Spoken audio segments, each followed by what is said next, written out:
I wouldn't term it historic moment simply because that though he is coming to power, he is coming with an underwhelming majority. Someone who on the floor of the House had said he would get more than 400 seats and BJP in itself would get 370 seats, is a man who has been morally defeated and politically defeated. But having said that, I wish him all the very best, and I hope in this term, he would take people along. He would continue to work. I would want him to work for the people rather than continuing to be the dictatorial behavior that we had seen in his earlier 2 terms. And I wish progress and development of the country deserves the kind of growth that is needed under a new leadership. Absolutely. Like I said in my earlier comment, it is a defeat of a Prime Minister who was overconfident, who had become arrogant. All his ministers had become arrogant. They started to believe that they're not accountable. And we must remember, this election wasn't just fought by political parties in the BJP and NDA allies.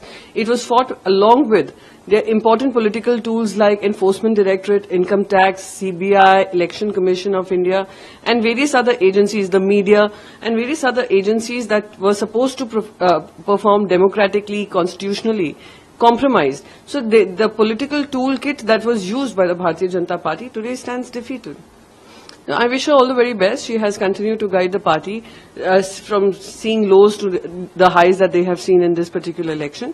I wish her all the very best, and I continue to hope that as opposition, we will hold the government accountable every single time that they go against the mandate given to them or against the will of the people of this country.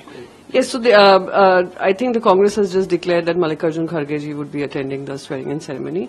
And yes, the invitations have come too late, have come grudgingly, and I can totally understand a man who was so full of ego and so full of arrogance for having to take opposition along now, including now even his NDA allies, because BJP in itself is not the single largest party, is the single largest party but has not attained simple majority. So having said that, I'm hoping that post this oath-taking is just ceremonial. It is what he does and how he works under a new constituted parliament would be interesting to watch.